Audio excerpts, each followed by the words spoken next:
Hey guys, welcome back to a new video. I'm Stephanie West. I'm a licensed counselor here in the state of Michigan and owner and operator of In Progress Counseling. I want to do an extension to Monday's video. So on Monday's video, we're talking about why boundaries matter. We're talking about your responsibility when requests are made of you. Today, we're going to talk about a practical strategy, which frankly, we've probably gone through before. I know certainly we have on the podcast, which is Healing Through Pain. This week we hit our 200th episode. If you haven't checked that out, please do.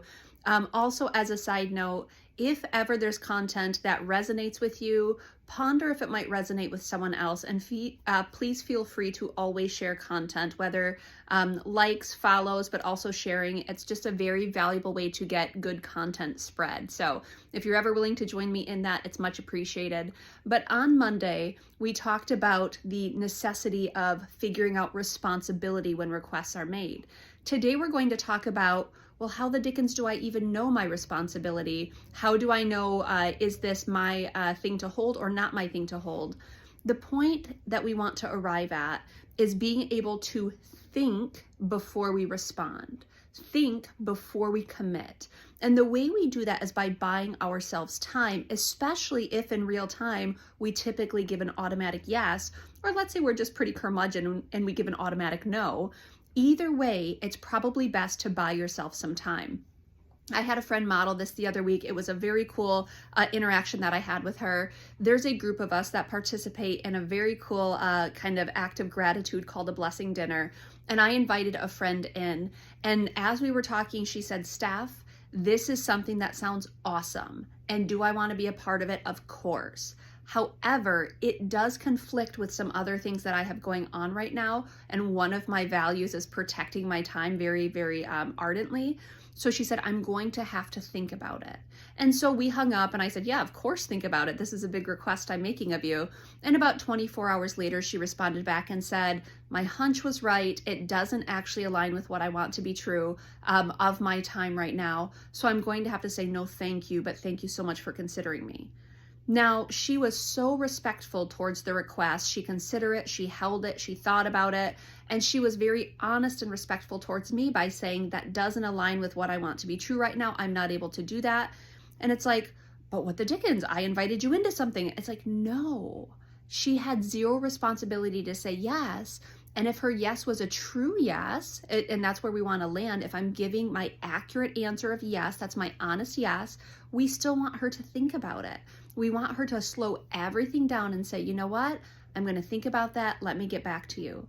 One of the ways I run it through with my clients is I personally, in real time, don't always get a good read on my nervous system.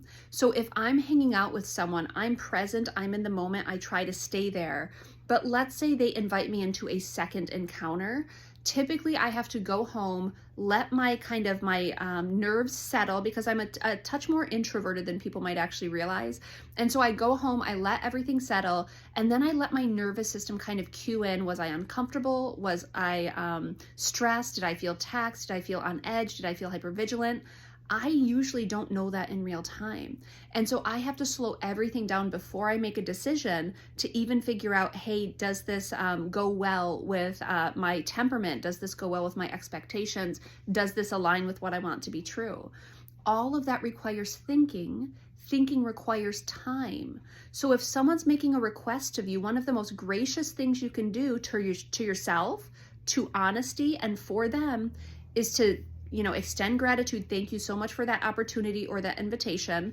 I'm going to have to think about it. Now, let's say that they're making a request that requires urgency. Someone other's urgency is not your emergency. We have to get really comfortable with that. I think it's Tyranny of the Urgent. It's this tiny little pamphlet I recommend everyone reads. It's a really, really good understanding that I do not have an automatic responsibility when someone comes to me with intensity. The same way others do not have a responsibility if I go to them with some sort of frantic energy and a request. We're talking a lot about thinking, slowing things down enough so my yeses can be yeses, my nos can be nos, but when I can't generate those in real time because maybe I don't have clarity yet, let me think about that as one of the most powerful boundaries we can start, especially if we're categorical people pleasers.